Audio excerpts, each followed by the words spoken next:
বাইরের দেশের তারা সোনার খনি, তেলের খনি, আর বাংলাদেশে হয়েছে চোরের খনি। প্রশাসন নাই। বাংলাদেশে তো আইন আছে, কার্যকর নাই। মাটি অনেকে বিক্রি করে, এর তো বহুত মাটি বিক্রি করছে। মনে করেন আগে আসিল ভালো, পাহাড় সৌন্দর্য আসিল, গাছ গাছলে এত আসিল না, বেশি উঁচা আসিল। তো এখন মনে করেন চড়া খেত কইরা কিছু নেচ হয়ে গেছে। এরপরেও মনে করেন এখন মনে করেন পাহাড়ের মতন সৌন্দর্যটা খুব কম। মাটি অনেকে বিক্রি করে, এর তো বহুত মাটি বিক্রি করছে। জেলখানা বাড়ির যে রাস্তাটা গেছে না, এর উত্তর দিকে আরে বিশাল মাটি বেচছে। প্রশাসন নাই।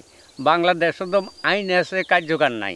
বাইরের দেশের তারা সোনার খনি, তেলের খনি, আর বাংলাদেশে হয়েছে চোরের খনি।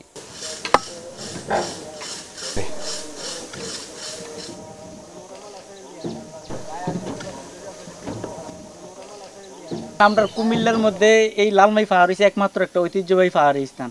তো আমরা তো দেখতেই পারতেছেন ইতিমধ্যে যে পাহাড়ের মাটি আপনার বিভিন্ন শহরে বাসাবাড়ি, তারপরে পুকুর ভরাট, ব্রিকফিল্ডে ইট বানানোর জন্য আপনার এই যারা মাটি ব্যবসায়ী আছে, প্রভাবশালী সরকারি যারা ক্ষমতাশালী লোকজন, এরা পুলিশ প্রশাসন ম্যানেজ করে এই মাটিগুলো নিয়ে যেতেছে। দেখেন গাছগাছালি কোনো কিছু নাই, থাকতো না একটা সময়, পাহাড় থাকতো না, আপনার থাকতো না। পরিবেশের চিন্তা তো কেউ করতেছে না ভাই।